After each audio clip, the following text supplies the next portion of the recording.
అంటే నాకు తెలిసిన కన్సల్టెన్సీసే చాలా ఉన్నాయి. మా ఫ్రెండ్స్‌వే ఉన్నాయి. వీళ్ళే దొంగ H1Bలు నడుపుతారు.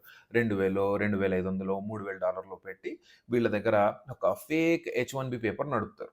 బేసికల్లీ గవర్నమెంట్ చెప్తారు వీడు మా ఆఫీస్‌లో పని చేస్తున్నాడు. వాడేం చేస్తాడు గంటకు $10, $15 సంపాదించుకుంటూ రోజుకో 10, 11 గంటలు, 12 గంటలు గాడిదలాగా పనిచేసి H1Bకి ఫేక్ డాక్యుమెంటేషన్‌కి డబ్బులు కట్టుకుంటూ ఇక్కడికి ఒక $500 పంపించి, అబ్బా! మా కొడుకు తెగ సంపాదించేస్తున్నాడని చెప్పి ఇక్కడ వాళ్ళ పేరెంట్స్ హ్యాపీ ఫీల్ అయిపోయి, ఇవన్నీ ఎమోషన్స్‌ని పక్కన పెడితే H1B వీసా నువ్వేదైతే ఎక్స్‌ప్లాయిట్ చేస్తున్నావో, which by default is their job. నువ్వు అక్కడ ఏదైతే ఆడ్ జాబ్ చేస్తున్నావో by default is their job. Simple logic ఏంటంటే ఇక్కడ యూఎస్‌లో 15, 16 ఇయర్స్ వచ్చినోడందరూ ఆడ్ జాబ్స్‌ని బాగా గ్లోరిఫై చేస్తారు ఇక్కడ పేరెంట్స్ తెల్లోళ్ళు. వాళ్ళేంటంటే అవును నువ్వు ఇండిపెండెంట్‌గా పని చేయాలి. నీకు డ్రైవింగ్ లైసెన్స్ వస్తది. నీకు క్రెడిట్ కార్డ్ వస్తదని చెప్పి. వాడు ఆ జాబ్‌లో జాయిన్ అయిపోయి చదువుకోవాల్సిన వయస్సులో చదువుకోకుండా సీరియస్‌నెస్ కోల్పోయి ఈ పనికిమాలిన చెత్తలో 50-60% స్క్రాప్ కిందకి ఉండిపోతది. ఈ స్క్రాప్‌లోకెళ్ళి నువ్వు తలబెడుతున్నావు.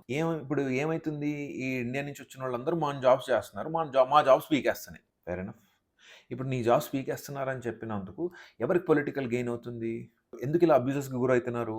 దీనివల్లే. Get the fuck out of here. సరే.